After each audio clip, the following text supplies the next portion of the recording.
Welcome to the SME Soup podcast. Today I'm joined by Fatma Al Moosawi. Fatma is the founder of Chai by Yujmid Al Ras. She turned a 60-year-old family tea recipe into a thriving eco-friendly business. She's here to share her journey of blending Emirati heritage with modern sustainability to build a truly homegrown brand. So join us on today's episode of the SME Soup podcast. Fatma, welcome to the podcast. Hi, thank you. So the Chai story is a really lovely family story. So correct me if I'm wrong, but it was initiated in 1961 with your grandfather? Yes, actually, that was the born of the passion and love of the tea in Al Moosawi family. Oh, wow. Why don't you take us all the way back? What was happening around that time? How did your grandfather turn a hobby into a successful business? So tea, in Fatma's life, it's not just a beverage as anyone will define tea as a hot beverage. It's a passion, it's love, it's heritage and legacy.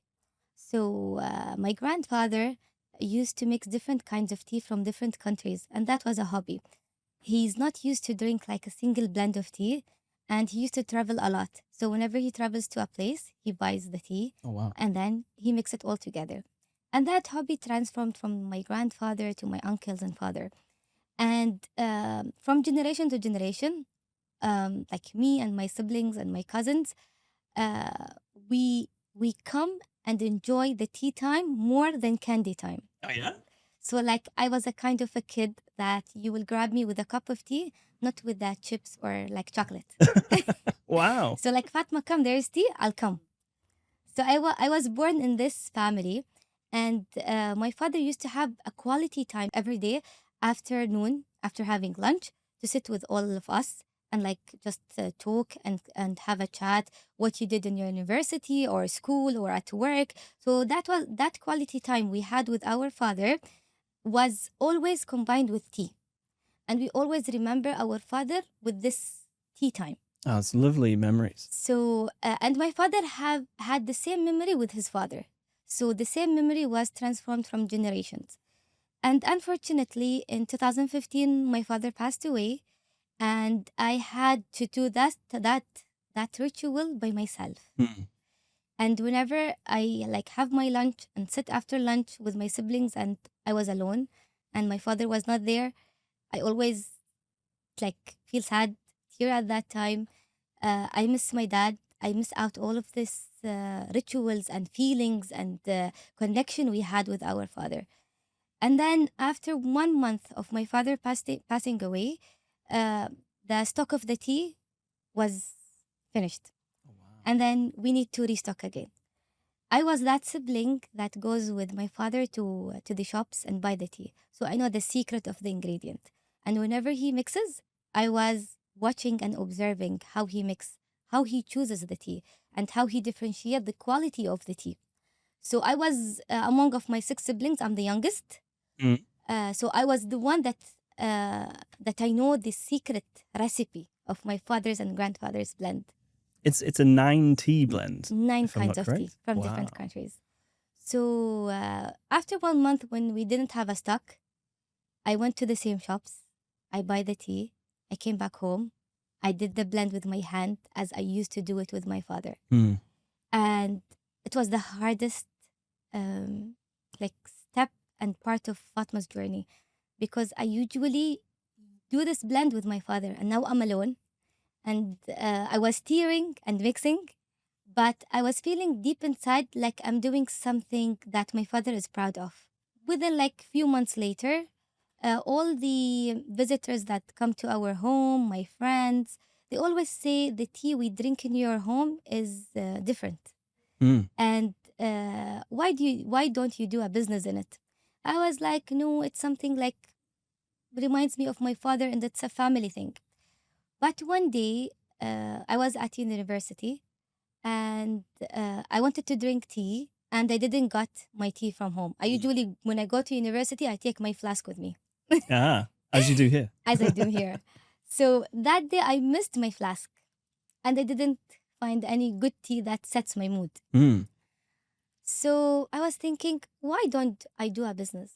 And I was always inspired by the leaders of the UAE when they say His Highness Sheikh Mohammed bin Rashid, أنا وشعبي لا نرضى إلا بالمركز الأول. So always our leaders aim for us as UAE people to be number one in everything. So why don't we be as well in tea? We are number one in AI, we are number one in technology, we are number one in everything. But tea is like any person could think it's just tea, Well, but it's not just tea. there's a significant Yeah, like portion of the population that drink tea on any given day. so you know that tea is the second consumed beverage around the world after water. So we have a huge popularity for people who drink tea. And us as Arab people and Gulf people, like tea and coffee is part of our rituals and culture in all occasions. And you don't see like any occasion without a tea. And it's always imported from outside. Yeah. And we don't have English anything. tea. Yeah.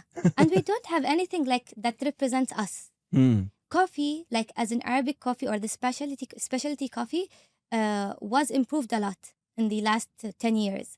You can see like between every coffee shop and coffee shop, a specialty coffee shop. Yeah, it feels like coffee's gone through a boom over the Yes. past 10 years. There's coffee shops everywhere, and the UAE in particular has, Yeah. has many specialty brands. Yeah. And But tea's not had that much of a surgence. Do you think that's next? yes, exactly. And like lots of people was like researching about coffee, and they studied about coffee, and they know what's coffee and how to brew and how to like mix and know the quality of the coffee. But tea is always like, let's use the tea bags, and like it didn't improve. And yet people, they don't know that the tea that they are drinking from the normal retails, it's a commercial tea. It's actually not tea. It's actually not the best kind of the tea. That's why I was having all of these thoughts at that time. Like people, they're not aware about the quality tea and the specialty tea. That's why a little bit people like went away from tea and they started drinking coffee, because coffee was improved. But It's tea- more widely available. Yeah, but tea, no one improved the tea. It stayed at the like one stage. So I decided at that time in 2017, it was 2 years after my father passed away. It was a long time of thinking with all of aspects, with everything. How can I start? How can I do? I was 19 years old. I was studying environmental sciences and sustainability. I'm aware of business, accounting, numbers. I don't know how to start a business. So it was a hard step for me, but it was the bravest step that took me to what I'm in today. Amazing. And Alhamdulillah, I started in May 3, 2017 with the brand name يجند الراس, which is an Emirati phrase that means mood setter. And this phrase was the phrase that my father used to say always when he drinks tea and it sets his mood. Setting the mood. So he say هذا الشاي جند راسي. This tea sets my mood. Or it didn't set my mood. Are there different teas that set different moods? Yes, because the variety of tea, like in white, green, oolong, where everyone has a different level of caffeine, L-theanine, and it has a different reaction on the body. So some teas like have less in caffeine, you can drink it in the night, and some teas have like high caffeine that you cannot drink at the night. As matcha is one of the teas. Matcha is very high in caffeine, and you cannot drink it after 6 p.m. or 4 p.m. It contains caffeine more than coffee. So you won't sleep? You won't sleep. So within my journey, like I started in 2017 with just one blend. It was in Ramadan. And you know, at Ramadan, after breaking the fast, people are searching for something to like just fuel them up. Yeah. And I chose that time perfectly because I wanted to do the marketing in a very effective way. And after Ramadan, at that time, I didn't have any trade license, nothing legal, just Instagram account. Oh, wow. Okay. And like no logo, nothing. And then after 1 month, they called me from one of the popular newspapers in the UAE that we want to do an interview with you. Okay. I was like, for what? They said, because you have a tea brand and it's the first Emirati tea brand. I was like, okay. And I had that fear inside me that I'm not legal. Well, it's amazing, right? We've got a lot of SMEs, small businesses in the region, and they come, they they're not necessarily licensed just yet. They want to get their idea tested, right? It's something Yeah. that businesses really struggle with. At what point do I make myself legitimate so that I can scale? Yeah. A lot of people are doing exactly what you did, right? Which Yeah. was start on Instagram, Mm. get the name out there, get people understanding what you're Mm. doing, and then move on from there. Yeah. So within a week after scheduling the appointment, I did everything in 1 week. I did the rebranding, logo, like official logo. I got my trade license, everything in a week before the interview. I was so scared, like I'm not. I don't know what. How will I will answer? What I will say if they ask for trade license? I don't have a trade license. So within a week, I get everything done. You did everything. I You did just everything done. really focused down on getting all of the Focused legalities done. Yes, Okay. focused on everything. And I did that interview, and I always like to mention that interview because it was the boom and the start of Fatma's journey. Because the title of the article was Fatma initiated the first Emirati eco-friendly tea brand. Ah, okay. So that title gave me like responsibility to do the best for the UAE because I'm holding the first Emirati tea brand. And was that something you particularly marketed, that it was eco-friendly? I know you have a research and science background. We'll touch on that a bit later on because it's very, very interesting. But when you were talking to this newspaper, did they know that it was an eco-friendly brand? Yes. Actually, like the article was 2 pages. It was touching all the points of my brand, as in being eco-friendly brand, a legacy passed from generations to generation, and the secret behind the blends and the rituals of the tea.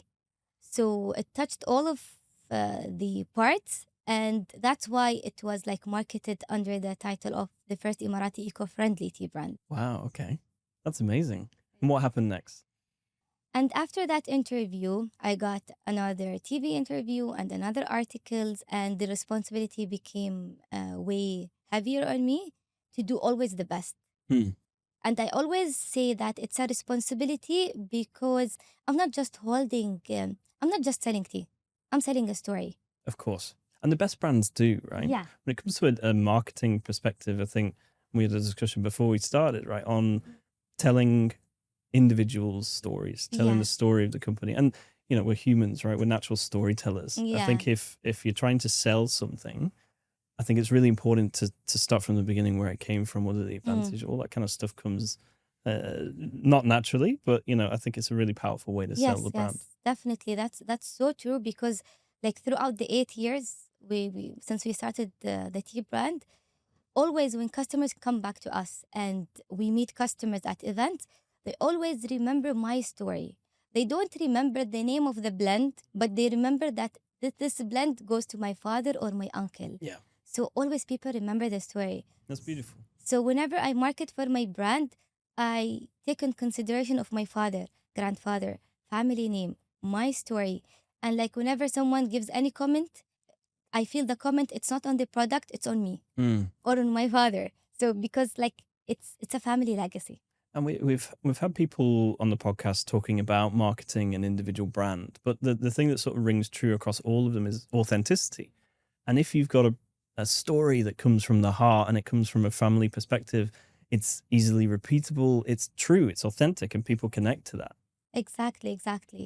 So that's what makes our brand special and unique among all tea brands. And additionally, what we do in our brand, we mix different kinds of tea from 4 different countries, from China, Sri Lanka, India, and Japan. Oh, wow, okay. So whenever you drink any or you sip a tea, you will feel the international taste in 1 cup. And that was the aim of the brand, that it meets the desire of all people, drinkers around the world, not just the Emirati people, but like British people, when they will drink it, they will enjoy it. Indian people or Asian people, they will enjoy it. Arabian people, they will enjoy it because it holds the taste of all of the world in just an Emirati cup. Wow. So we started with 1 blend, and thanks God, within like 6 months, we introduced another 6 blends. And the journey didn't stop. We kept on introducing blends. And the last blend was named under my uncle, Muhammad. My father is Ahmed. So the first blend was Ahmed. The last one that we we launched was Muhammad. It was named under my uncle because my uncle used to do also his own blends, and he passed away 3 years ago. And after he passed away, I wanted to hold his legacy and name under a blend in my brand. So what's different between Muhammad and Ahmed? Ahmed is like aromatized scented tea with bergamot, and Muhammad not scented. Okay. So always when we have a family gatherings, when my uncle and my father used to be in one place, each one have his own flask. Because my father wants to drink a scented tea, and my uncle wants to drink unscented tea. Oh, wow. So he has his tools and he has his tools. And like we have two groups of people who loves this tea and this tea. That's amazing. So these stories, like when I go back to the family gatherings and I remember, I always want to take them back on global tables because it starts here. So I decided 2 years ago to be certified tea master, not just the owner of a tea brand.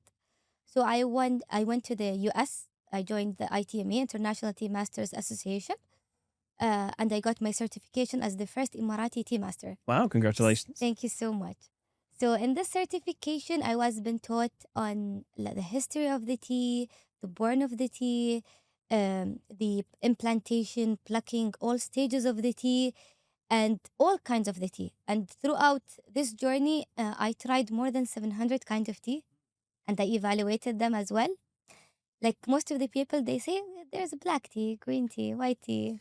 To be honest, like I'm really interested in this process, right? Your blends. How do you select one thing from another, a region from another? You mentioned China and Japan. Why specifically those areas or regions? Let me ask you a question. Do you know in how many plants we grow to have tea, or like how many category or how many kinds of plants? I assumed it was just one.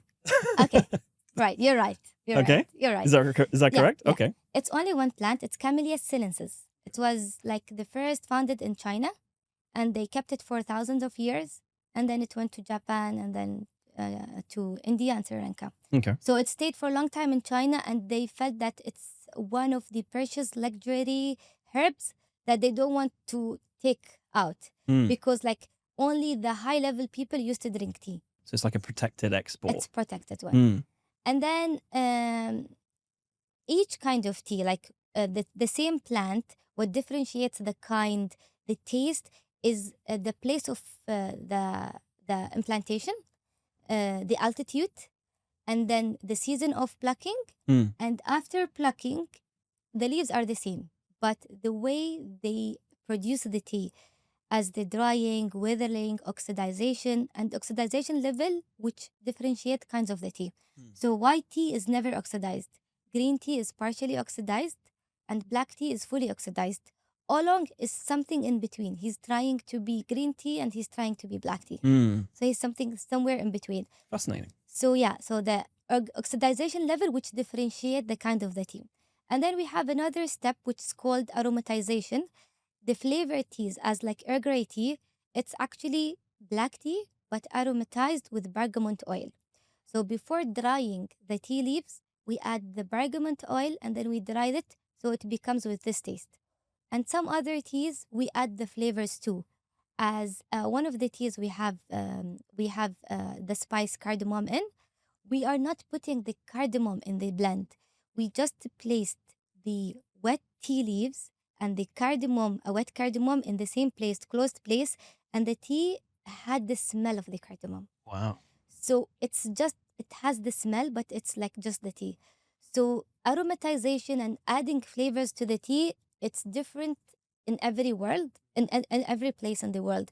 Every place in the world they do their own like recipe of adding the flavors to the tea.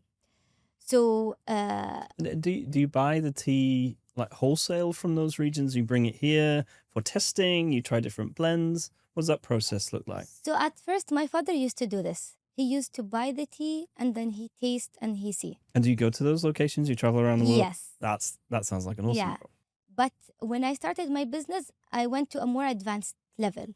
I was visiting the farmers and asking them, and I was observing the plant, and I was observing the production of the tea. And when I became a tea master, I was well aware and educated like in each level, what should I do to preserve a taste Oh, wow. Okay. or an undertone taste or aftertaste. Preserve the taste for when making the tea, or preserve, I presume also preserving the taste in transport as well.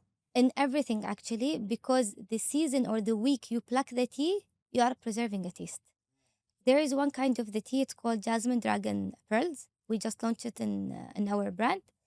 It's just plucked in the peak season, in the spring peak season, and there is only 4 weeks of plucking of this kind of tea, and the plucking In the whole year. in the whole year. Wow. And then the first week it's called, or first 2 weeks it's called the first flush, and then second flush and third flush. It's not grades and qualities, it's taste.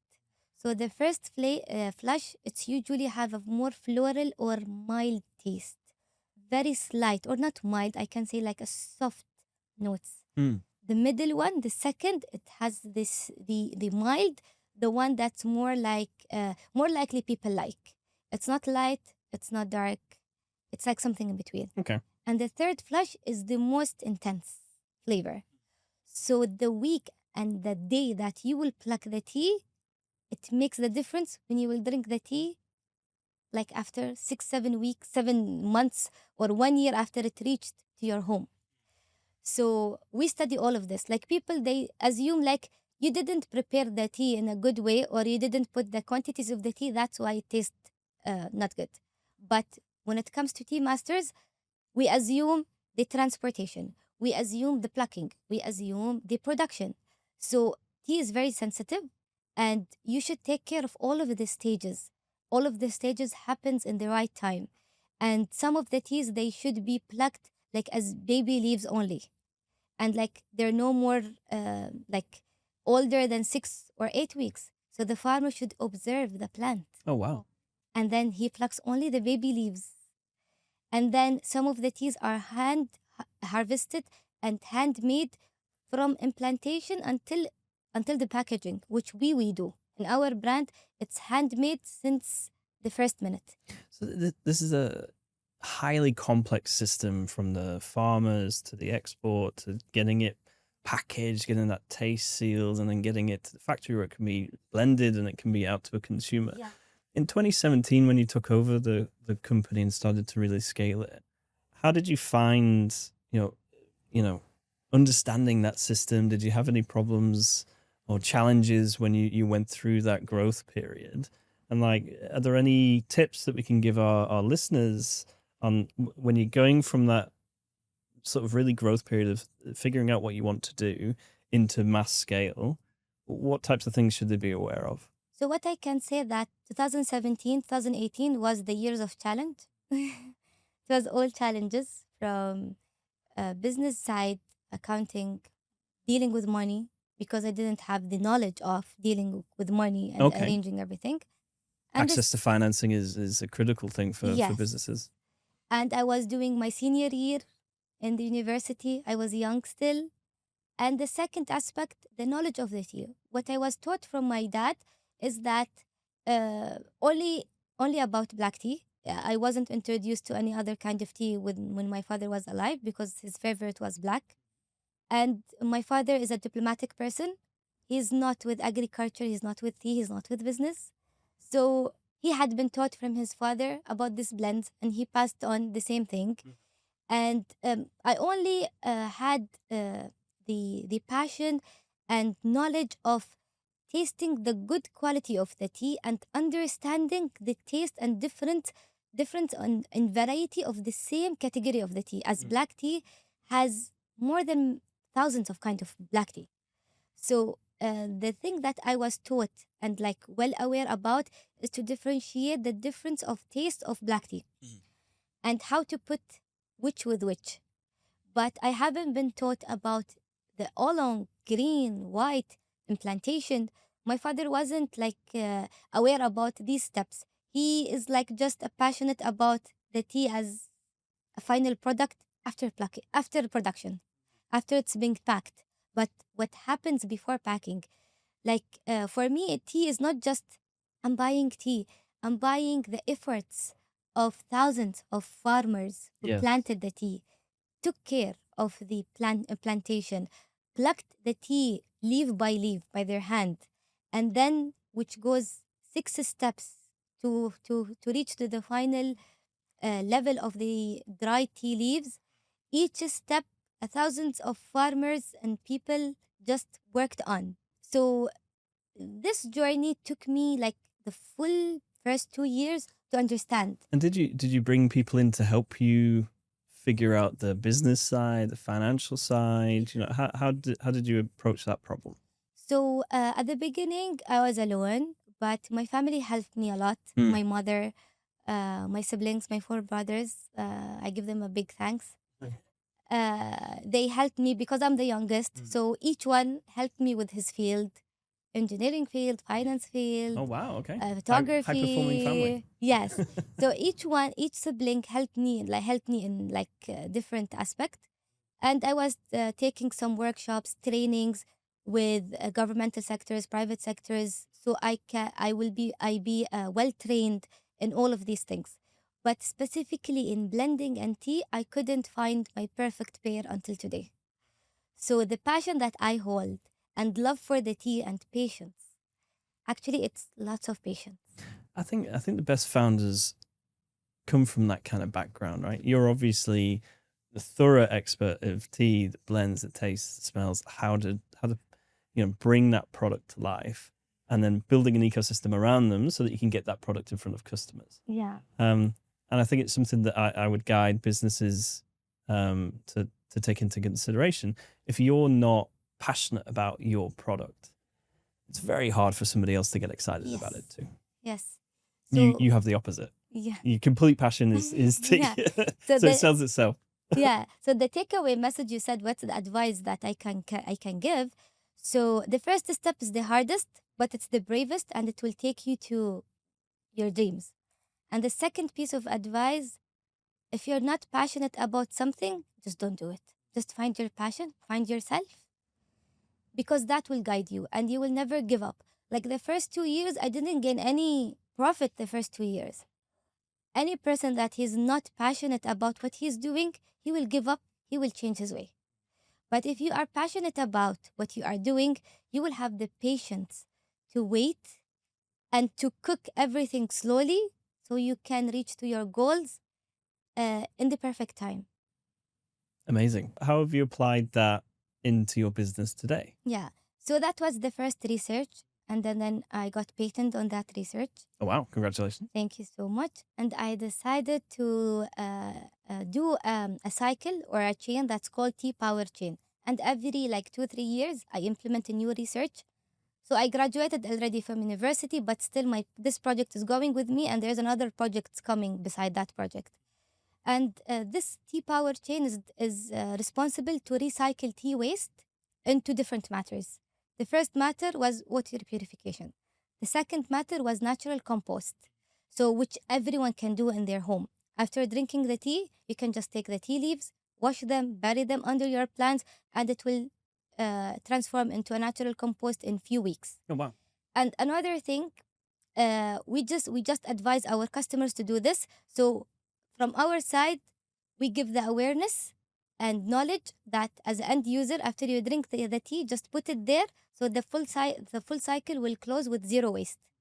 And from other side, we are working as B2B. We are supplying our teas to coffee shops and restaurants around the UAE. So we collect the tea from these shops. Oh, wow. That's very interesting. And we take them to a recycling company that recycle this tea and add other organic matters to form a full, rich compost made from tea and organic matters that will fulfill and give the nutrients to your plant without any additional chemicals or any additional supplements that you can give to your plants.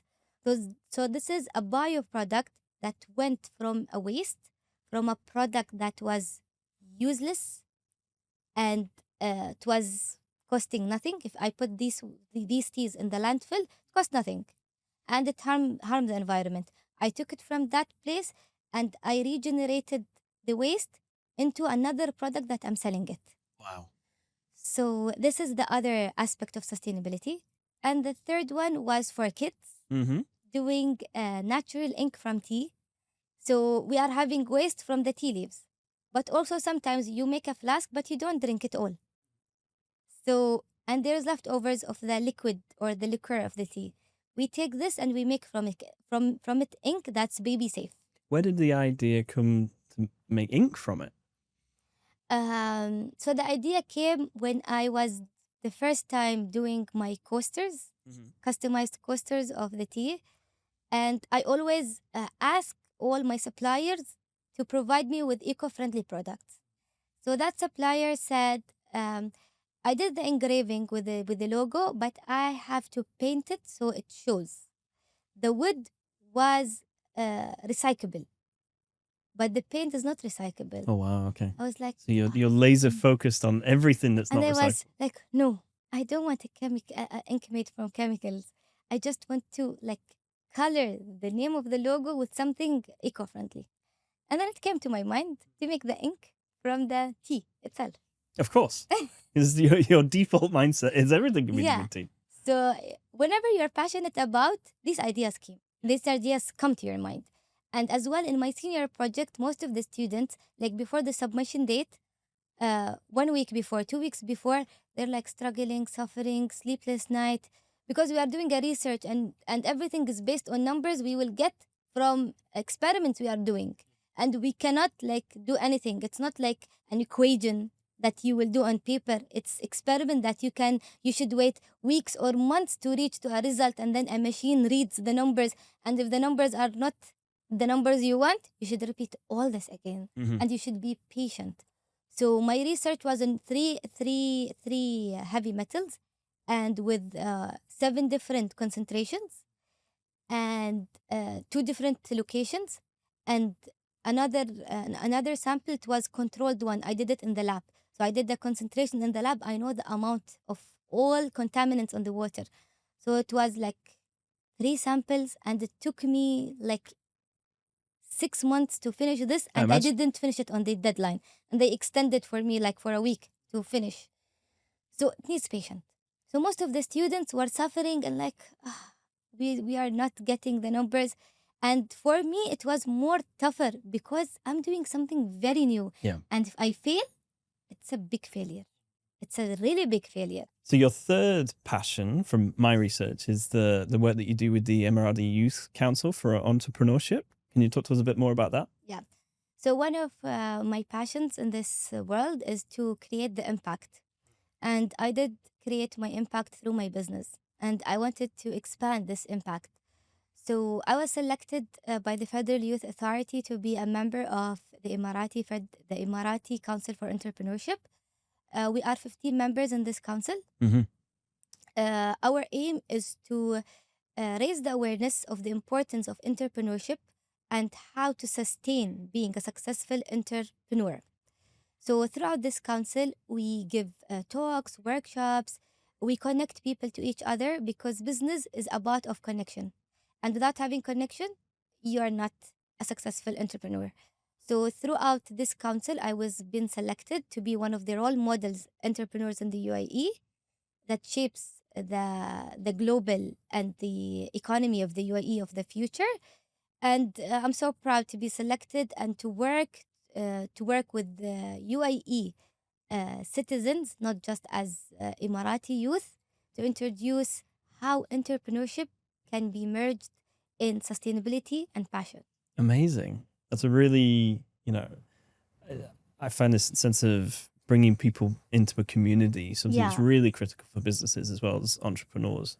And it's great that you're sort of helping the youth understand that system. Yeah. Because, as like a person who went through everything, if you get the information from this person, from youth to youth, it's way easier to understand the mistakes that this person went through, and you don't repeat the same mistakes. Or if you did something good, you take this something to other person, and you just instead doing your project in like two years to achieve, you will just do it in 6 months maybe. And it's kind of driven from you said that when you started you were alone, so that was quite prominent in your story, right? And I think by bringing youthful communities together, we can sort of remove those roadblocks. It's a really good thing to do. Okay, we've got some quick fire questions for you. I'll try to reel these off as fast as I possibly can. Tell us a story about your first customer. Maybe the first customers were my cousins. Yeah? Yeah, I Wow, think my okay. cousins were my first customers. And they were the models that I took the videos while they're holding the tea. My cousins were the first customers. That's amazing. I mean, companies do that a lot, right? Friends and family, Yes. we call it here. Selling to your ecosystem is a really good way to get like safe and comfortable feedback. Just hopefully your family aren't Yeah. horrible about the thing that you're trying to do. Okay, how many different kinds of tea do you currently have? 8. You have 8 teas. And how many of those are blends?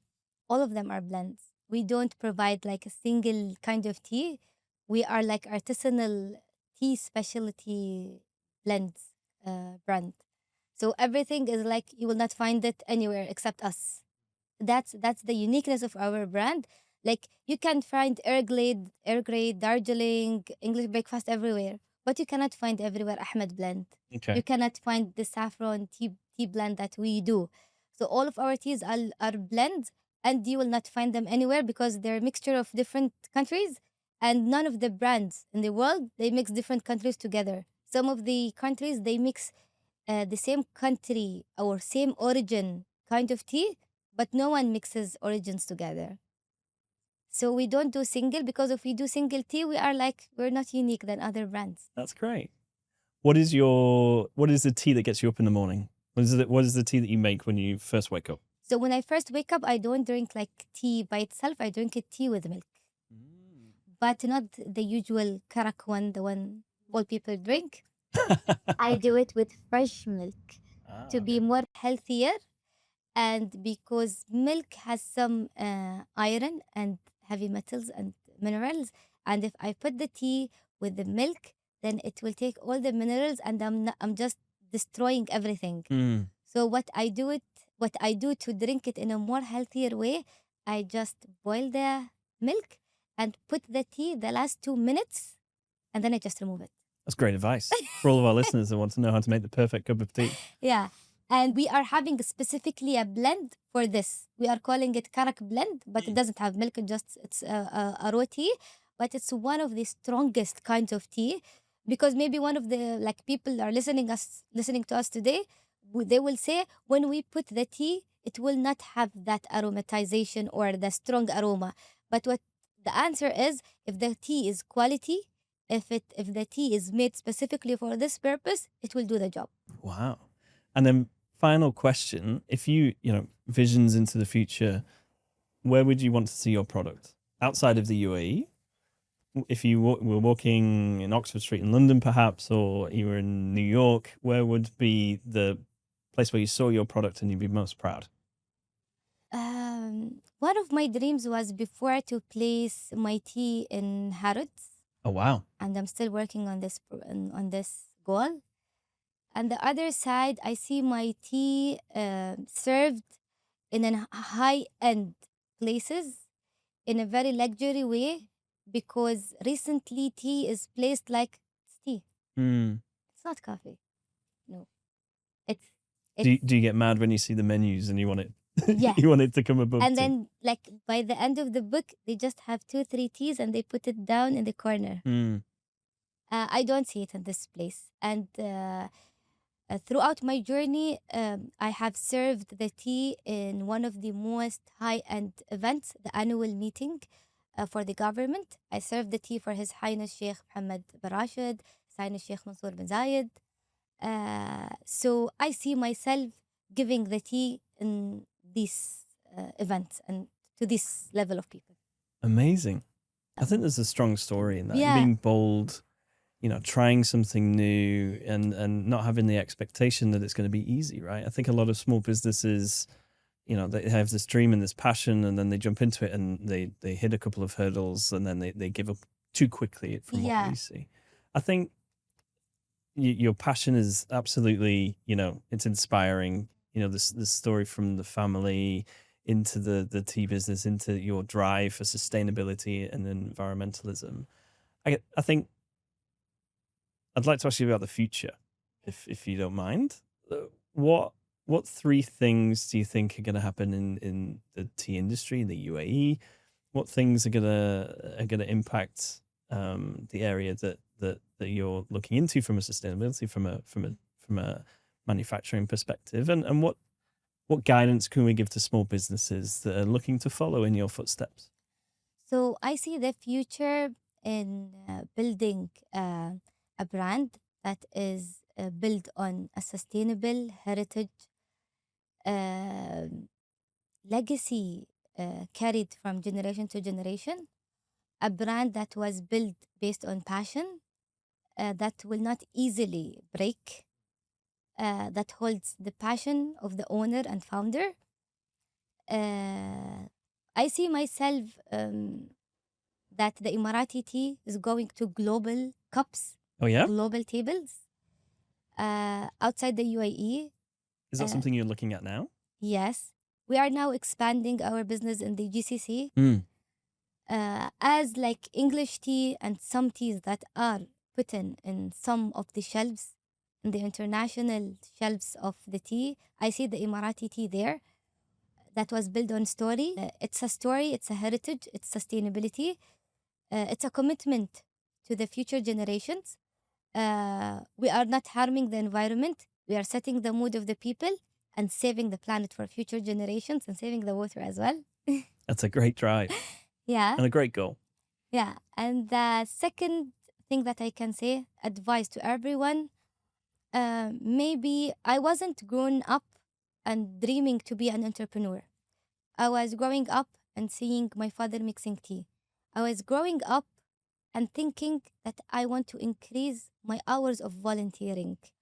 I was a person that loves to do volunteering a lot in all of the fields, and volunteering was one of the way that opened the doors to Fatma's life, because in volunteering you experience different things in life, and it strengthens your personality and the skills and And empathy, communication right? skills. So volunteering was one of the things that built Fatma's personality, and I advise everyone to do volunteering. Don't wait, just you finish your university, do internship, finish internship, apply for a job. No, that's so boring. Just just experience different fields, volunteer in different fields. And so coming back to the same sentence, I wasn't grown up to see myself entrepreneur, but my passion took me to this way, and now it's one of my best way to live and get my income, and I think merging those two things yeah, together. and to raise my family's name and my country's name with a product that it's not just a product, it holds like everything that I love and I aim to see in the future. Amazing. Look, your passion is evident and very infectious. Your story is amazing, from the family owned business, growing it in the UAE.